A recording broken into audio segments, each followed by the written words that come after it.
4-0 over Jamaica. Let's get into it. Let's start with reactions for starting 11 because, as Cupo and I alluded to in our preview episode, if you didn't tap in there, Cupo correctly said you can never really predict anything with this Emma Hayes era, and you can't. Like, that's one of the things that we try to pride ourselves on. If we do actually nail an Emma Hayes starting lineup, we definitely Which, by the way, up. you have done, Sandra. I have not nailed the dismount. Once. I've done my best, okay? Yeah, approximately one time, and I'm hanging on to it. But the starting 11 rolled out as follows: Fallon Tullis-Joyce with another start in goal. Naomi Girma, Tara McKeown, Lily Johannes, Ally Sentnor, Alyssa Thompson, Claire Hutton, Sam Coffey, Katerina Macario, Emily Fox, and Carrie Abello to get the official starts tonight. We did see a couple of holdovers, Cupo. We said in the preview episode, like, will we see some in match 2? And we did, although there were 6 total changes from the lineup against China.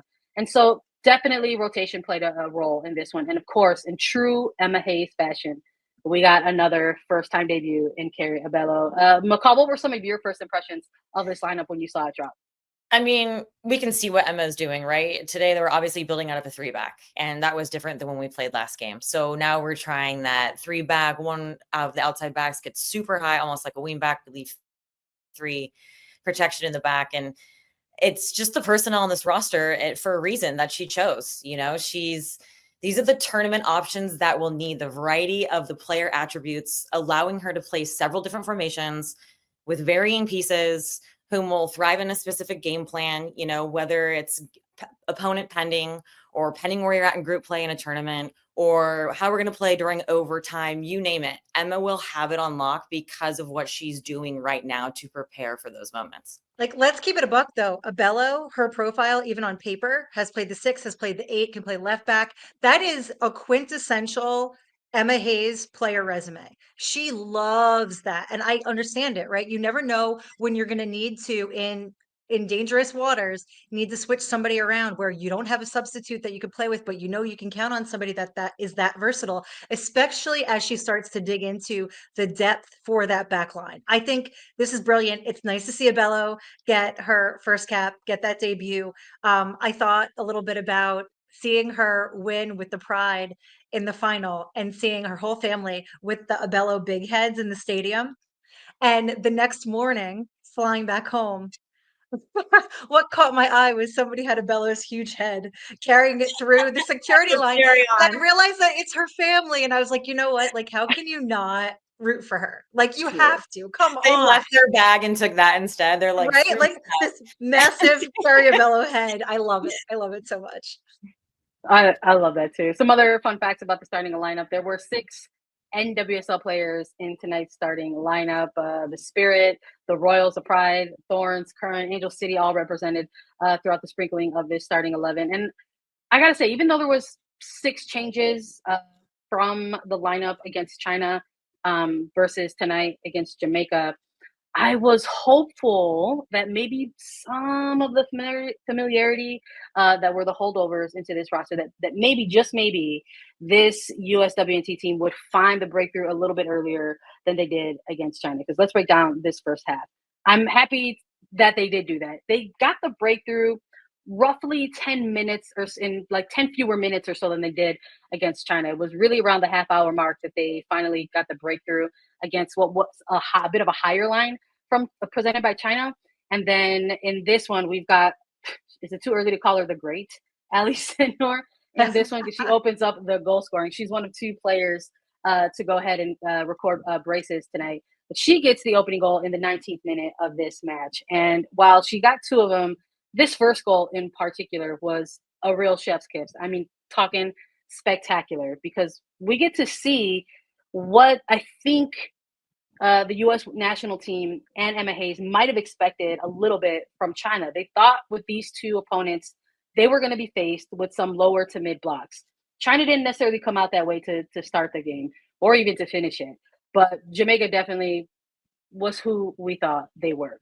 So as far as maybe the build-up to this 19th minute, the opening goal coming here, McCall, was there anything in there that was giving you any sort of illusion of like, it's got to be better, it's got to be quicker, or is it too disjointed, or did it just feel like they're being patient. This is fine. What were some of your early opening 20-minute takes? I was surprised to see Jamaica playing as high as a back line as they did, knowing the threats and the risks that the US have. And did they not watch the China game? So, no, I mean, you can see our spine, right? And that's usually our foundation in our squad, and it's right up the center of the pitch. It's Gurma, Coffee, Macario. And then you start building or playing with things in and around those areas. And once you have that solidified, then that's when people feel, okay, my role in accordance to our spine, right? And so our players are really starting to get familiar with each other. I thought there was some really quick exchanges, some great understanding in the attacking third of each other, knowing when to play one touch, when to play two touch, when to do a third man run, because I know that next person is going to play me. And I feel like Emma's putting together really good training sessions because we look very fluid for how much interchange that we have with this roster right now, because she's calling in some new faces every time, but everybody understands the narrative. And that's really inspiring for me. How about you, Cupo? I know Ally Sentnor ended up getting the breakthrough on this goal, but who was kind of maybe trying to establish tempo or kind of take control over the game early for you in this one? Yeah, I think I automatically have to look to Coffee now, who's got some additional asks of her. We've got Coffee to go, if you will. I don't know, No, like we went her from on the dribble. There it is. espresso to hot coffee. No, There it dark is. roast Yeah. coffee. Dark She was roast. six out there today. Yeah. Dark roast My coffee. goodness. It's she's so brilliant and composed on the ball that the fact that we're now seeing her just like carry into dangerous spots and try to look for outlets. And then to your point, McCall, I thought that the passing, especially in the final third, was really clean. They knew where each other were. The movement was smart. Um, Even Abello getting up and just like sending that ball forward early. I was like, okay, that does not look like someone who this is their first cap. Um, Very composed. They looked like they trust each other is the other important part. And with all of the changes that we've seen, I think that that's really important because when trust goes between teammates, it's like, oh, you're going to second guess. You're going to take that unnecessary pause. You're going to miss a pass. You're not going to be able to exchange the way that you would have, or you're looking for other options to slide that ball instead of your primaries. And that never works out well. So I think that seeing how well they started out with, obviously, like, what is there to say about Ally Sentnor? Like, she is so sharp, so clean on the ball. She's so fast. Um, she's an excellent little package with a bow on it. And then you have the other threat on that left flank of Alyssa Thompson, who it's like, give it to her on the go. And she was making those threatening runs down that left flank and cutting in. Swaby cut her off a few times, but when she couldn't, she found other outlets. There wasn't a point where you saw like that ball die and be like, oh, where do we go? How do we move from here? Again, it's okay to be critical and just sort of level set expectation that this is Jamaica, right? Like they are largely more defensive leaning typically, but again, even that needs work. They're not, say, like an England side, or you know what I mean? Like, so this was a perfect game to do some tinkering in my opinion, and see, how does that ball move when you don't have that heavy press threat on you? Yeah, I remember when we were previewing this, I mentioned that. I was like, well, it's like maybe the challenge will be the US needing to figure out their rotations and establishing a quick, cohesive type of soccer against a Jamaican side that somewhere in the back of their sports brains that they know on paper they're going to go out there and deliver a win. And maybe there's some of that, right? Like in an opening 20 minutes. But I think that the other side of that coin, that's the silver lining in a game like this. Like with two goals from Ally Sentnor, they're not just like, two goals for one player and wow, what a great night. It's the way some of the goals came about. It was like this first goal where you see this really nice connection, the dime from Johannes, the one touch timing to lay it off for Sentnor by Fox, and then Ally Sentnor having the clinical ability to go ahead and finish that goal in the 19th minute, and even in the second goal in the 28th minute, just kind of really showing off like the presence of mind, which for me is very impressive whenever we're talking about young players specifically, because you almost kind of like, we as analysts sometimes maybe pressure the veterans with that kind of stuff. It's like, you're the experienced player. You should absolutely have that extra layer to your game. Presence of mind, awareness, those should just be things that it's instinctual for you to be reactive. Hmm. And so when we're talking about younger players, to see that part of their game or that side of their game pop out against these opportunities where they have in international windows, I think it's very impressive. So I love that we've seen that already from Alyssa Thompson in a lot of ways, and I love that we're seeing it for Ally Sentnor as well. And I thought for me that was probably the big thing to kind of come out for her specifically in this first half. But there was a lot more that took place in this game, even though folks are looking at it. Volleyball, that first goal by Sentnor was like bump, set, spike. Like, let's go. You know what I mean? Let's again, the touch by Foxy. So it's like youth to experience to youth.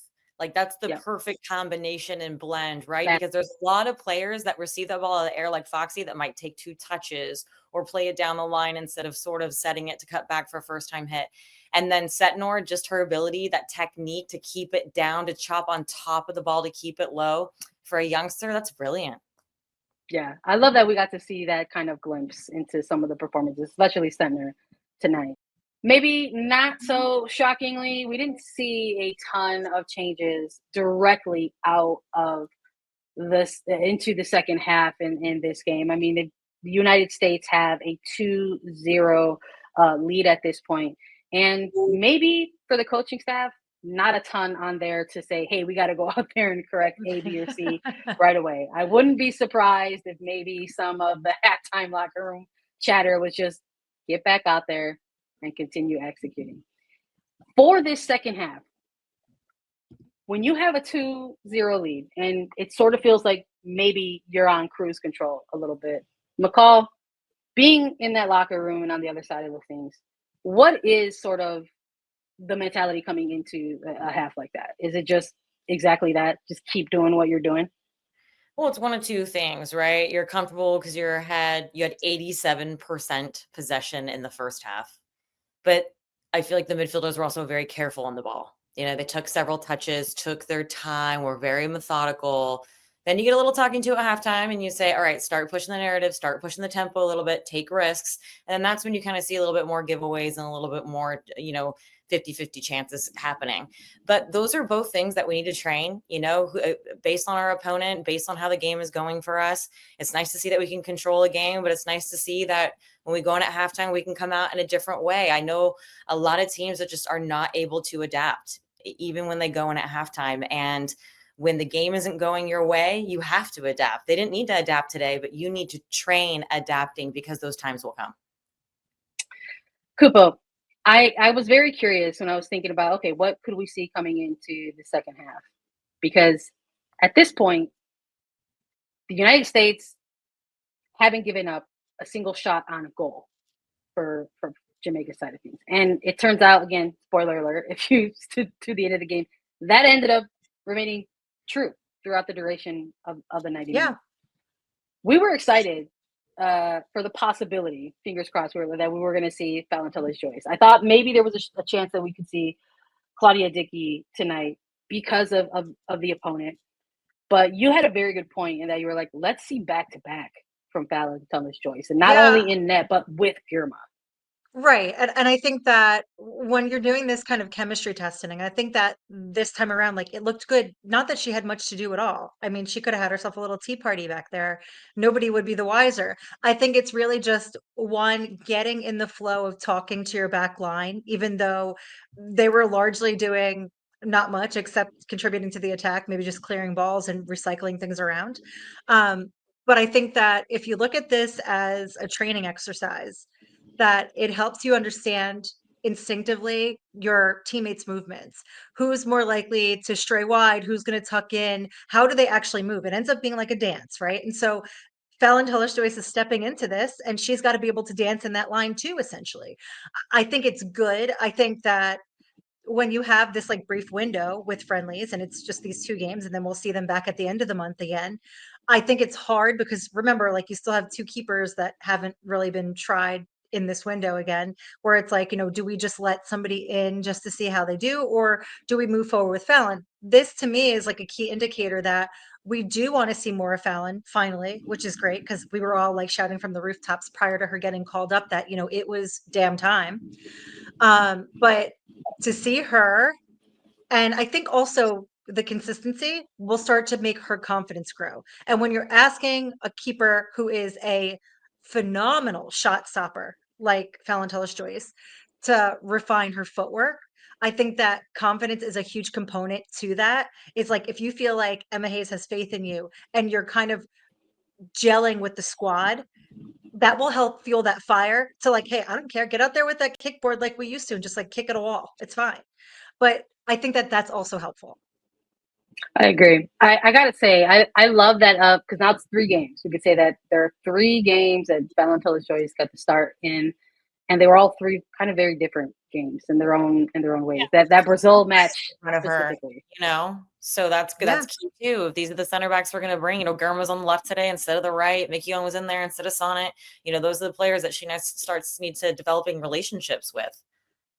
Yeah, I'm very curious. What that will mean kind of moving forward, because Emma Hayes has said that she and the coaching staff, they want to nail down a solid core of players. Maybe not so much that goalkeeper core, but a solid core of roster players that they want to continue with the final 6 months of this year. And because in the build up to 2026, it probably is going to be a little bit more of the continuity of developing that cohesiveness and the chemistry between certain players, because those World Cup qualifiers are next year, literally next year, scheduled for November sometime. So I think I'm curious if nothing else, they know that maybe Valentellis Joyce is going to be one of those core players moving forward for them. We did eventually get substitutions in this second half, and they did A lot of them. just before the hour mark. There was like, okay, let's get cooking here. And not only does Emma Hayes go ahead and make some substitutions in this game, but she brings on Lola Bonta, Lindsay Heaves, and Lynn Biyendolo all just before the hour mark here. Macario Coffee and Johannes come off, and this is the part of the segment where we absolutely talk about Lynn Biyendolo. We started at the top of this episode talking a bit about Sauerbrunn. I think in this regard, we have to take a look at Biyendolo as that veteran striker, as that veteran forward for this national team. Where is that experience going to come from? Where is that leadership going to come from? Who's going to be that player now? Leg sleeves for everybody. Yeah, that's going to be the next giveaway, in my opinion. Whenever they decide to have like a elder millennial light, she's like a superhero. I swear to God. Like, how like when you bust your nose and you get like the mask? No, like Lynn's is the leg sleeve. Like she pops off with that and it's all over. Like you're just gonna watch her streak by you, score, celebrate in your face, and you're gonna be punching air. It has changed things. It was incredible. This player subs on, immediately wins a corner, and then the team sets up to take this corner, and she bangs the goal away off the set piece. It delivers that third goal. They're up 3-0 at this point in the game against Jamaica. And I just sat there, not stunned, but I like shook my head in a way where I was just like, of course. Like, of course it's Lynn Biyendolo with just like some of her first touches in the match. Lynn, first of all, will find a goal. She will find a goal out of nothing. That's one of her just like magical superpowers that come along with her, but also like aerial threat. We also need to talk about the fact that this goal finally came off of a corner and they had failed like 150 different times. Like, I'm sorry, but like as somebody, I love set pieces, mostly because like I used to score goals off of set pieces because I'm a little bit stupid and I'd poke my head in places that it didn't belong, that sane people wouldn't do. But it's shocking to see how poor they were at converting those, given the multitude of opportunities that they had. For me, I'm like, that's the low hanging fruit, especially against a weaker side, is like, eat that, right? This should have been, I know I'm happy to have my 4-0 scoreline, but like, this should have been like a 10-0 blowout. There was about 5 corners in the first half that went to the back post straight to Gurma's head that were perfectly placed balls. She could have headed it herself or headed it back across. I understand that they were going with the back post ball. They were working on it clearly. They still weren't able to execute when they had perfect delivery and many opportunities to practice it. And in tournaments, set pieces are everything. Those are the small details that can win or lose you out of your bracket or in single elimination. Those are like, when you're leading into a tournament, you spend so much time on set pieces. Like, it's almost like annoying as a player. You're like, again, really? But it's because if you research any major tournament in men's or women's side, it's those small details on set pieces that win or lose you a World Cup or an Olympics. It's crazy. No, it is. I mean, eventually, this game at this point, you're talking about a third goal after the hour mark. I mean, it sort of feels like that's a traditional soccer blowout. And you're like, okay, this is going to be what it is. Maybe there will be some stretches of time here where the group continues to sort of build that chemistry, make sure they're connecting their passes, getting familiar with each other's movements on and off the ball. And maybe, just maybe, another goal will come. And it does. It comes very late in the game. It's Lynn Biyendolo once again connecting. But wait, Sandra, that was after Lola Bonta was subbed on, and that ball was art. This is what I mean, though, to your point. This is what I mean, where I'm just like, maybe there's these, after you get that third goal, maybe the concept is just like, let's go out there and have some fun.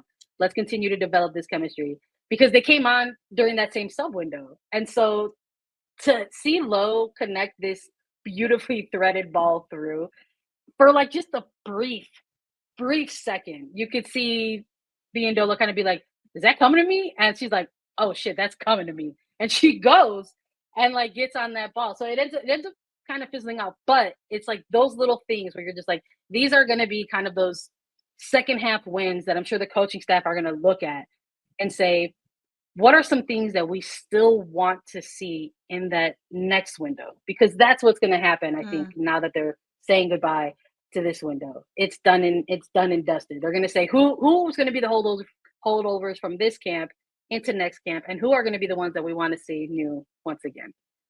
Kind of want to sit on this for a second, though, too, because we started to have a tangent conversation in the group chat about the difference and the interpolation with the vets and the youth that McCall was talking about, where you don't get a ball like that from anyone other than a Lola Bonta. Like, new to this squad, yes, and we can joke around that she's like a baby here, but that's a vet ball. That's a vet ball through.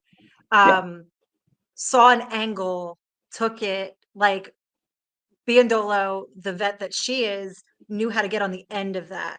And so I think that some of the interplay there that you benefit with is like, how do you make that leap so you get the youth also playing at that level? Especially what you were pointing to, McCall, with that midfield of like, can we play with that youth? Like, can we get them up to that level for World Cup? Can we get like a Claire Hutton and a Lily and a Coffee together? I just wanted you to riff on that a little bit, McCall, because I know we had thoughts. Yeah, I mean, I think Lowe's vision really shined in these last two games. That's definitely one of her strengths. But also, we all saw how the game changed when Lynn came in. She has this wonderful ability to stretch the game. And it's different than Macario. I'm not saying it's better, but they're both needed. And depending on our opponent or what the game is asking us, for Lynn to have that ability to run in behind, to stretch, to play longer balls, to create some more space in the underbelly because she is running in behind. Now all of a sudden, second balls are falling for our attacking midfielders. Just imagine when Rose comes back, right? So to have both of those variabilities up top is important. But again, it's 2 years away. And so it brings me encouragement for someone like a Claire Hutton, who's not there yet, let's be honest. But in 2 years, imagine she will be. Lily, work on her defending a little bit and her spacing in the midfield. In 2 years, she's my choice. Heaps, in 2 years, she'll be 33 years old. And I'm not saying that is old, but a player who started playing professional when they're 18 years old, skipped college, has been playing high-level football with high demand since they were 18 years old. 33 can be old on your body. Now it's going to feel old. That's a good point, man. How many of us still have knees? So we don't really know where, a Heaps and, a Lynn is going to be in 2 years. That's part of this, though. That's part of all 2025 specifically, right? I think to try to wrap up this segment before we go into our final one, I think that was something that for me, I was looking for as a reporter, an analyst. I mean, we're marking a lot of first time things along the way in 2025. I mean, at this point, Emma Hayes is given 19 debuts for players on this national team in 20 games in 1 year with this national team. And as we close the chapter on this international We all window, wish Emma was coaching for the last 30 years. You get a I was chance. gonna- You get a chance. I was going to tee you up, homegirl. I mean, we're closing the chapter on this window, and we're also marking 1 year of Lily Johannes with this team, because she made her debut with this team a year ago in Minnesota. 1 year with Emma Hayes on the job, because she finally hit that sidelines early June last year in Minnesota, and so now taking these next steps into year 2 of the Emma Hayes era, and it's really playing out exactly like Emma Hayes told us I love what she's that doing. it was going to. I love it. The only thing I could say is Claudia Dickey. I know we're trying to build into Fallon. It's very important for us right now.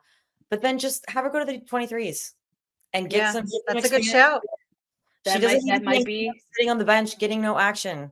Let her gain some, quality experience at a high level at the U23s. Otherwise, we're going to run into the same problem again.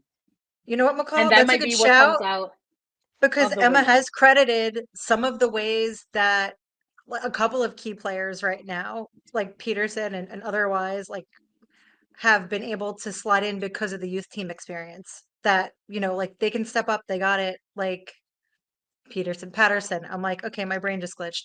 But It's Patterson, late. It's after dark. yeah. I'm like, it's fun. I need more coffee. No, it's all good.